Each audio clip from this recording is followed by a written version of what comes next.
Journée internationale des migrants a été célébrée hier, une occasion saisie par le président de l'association Horizon Sans Frontières pour dénoncer la politique migratoire de la France. En effet, dans le journal Sud Quotidien, Boubacar Seye fustige la décision du gouvernement français de durcir sa politique migratoire, annoncée quelques jours après l'engagement pris par le président Macron d'accueillir sur le sol français des migrants de la Libye. Et dans l'entretien qu'il a accordé à nos confrères du journal Sud Quotidien, il souligne que c'est la France qui est à l'origine de tous les problèmes que nous vivons aujourd'hui dans le monde de la migration, du fait des amalgames islam-migration, migration-terrorisme. Boubacar Seye accuse également l'Hexagone d'être la véritable menace aujourd'hui en Afrique, et il a également craché sur la nouvelle force anti-djihadiste G5 Sahel qui, selon lui, est simplement un prétexte pour la France qui cherche à intervenir en Libye afin de piller les ressources naturelles de ce pays. Il faut aussi retenir avec nos confrères du journal Sud Quotidien que de nombreux défenseurs des droits de l'homme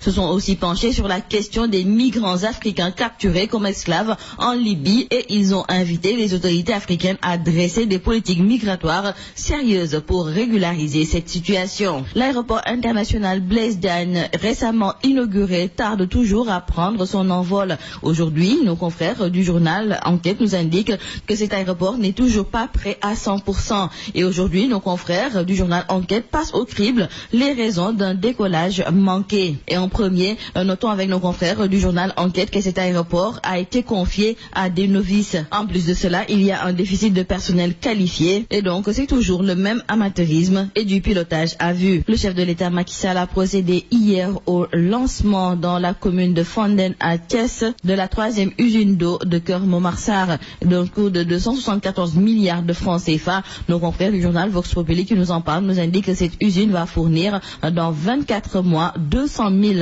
mètres cubes d'eau par jour à Dakar, Diamniadio, Thiès et Mbour. Dans le quotidien Le Soleil, nos confrères ajouteront qu'avec cette usine d'eau située donc à Thiès, c'est une réponse pertinente et durable par rapport à l'accès à l'eau potable. Cependant, dans le journal Zoom Info, nos confrères nous indiquent que le lancement des travaux de la nouvelle usine d'eau potable de Keur Momar-Sarr 3 a été l'occasion pour le chef de l'État Macky Sall de riposter contre Idrissa Seck et Thierno Alassane Sall. Et le chef de l'État Macky Sall a invité les responsables politiques de Thiès à ne pas se laisser divertir. Et dans le journal L'Observateur, c'est Alioune Fall, le conseiller du président de la République, qui prend la défense de ce dernier face à ses détracteurs. Pendant ce temps, dans le journal La Tribune, nos confrères se sont intéressés au Parti socialiste qui en ce moment traverse une période de crise. Et dans le journal Walf Quotidien, nos confrères d'ajouter qu'avec la création du Parti socialiste des valeurs, c'est un autre danger qui guette les socialistes. Quoi qu'on puisse dire, retenons avec nos confrères du journal Les Échos que le Parti socialiste est en phase d'implosion